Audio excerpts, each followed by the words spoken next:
लोकसभा निवडणुकीचा निकाल 4 जूनला लागणार आहे. सकाळी 8 वाजता मतमोजणीला सुरुवात होणार असून दुपारनंतरच निकालाचे चित्र स्पष्ट होणार आहे.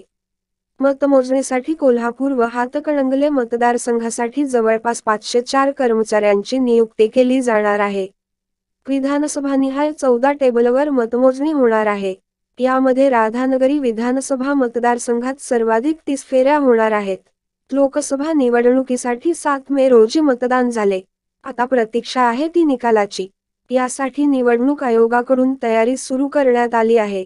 कोल्हापूर मतदारसंघाच्या मतमोजणीसाठी 252 व हातकणंगलेच्या मतमोजणीसाठी 252 कर्मचाऱ्यांची नियुक्ती केली जाणार आहे. यामध्ये प्रत्येक टेबलला पर्यवेक्षक, सहाय्यक व सूक्ष्म निरीक्षक असे 3 कर्मचारी असणार आहेत.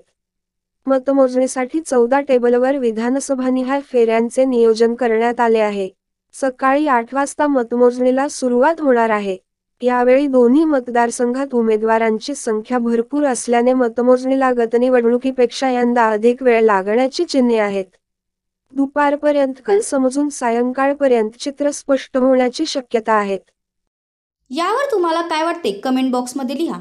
चॅनेलला सबस्क्राईब केले नसेल तर नक्की सबस्क्राईब करा. जगात भारी कोल्हापुरी.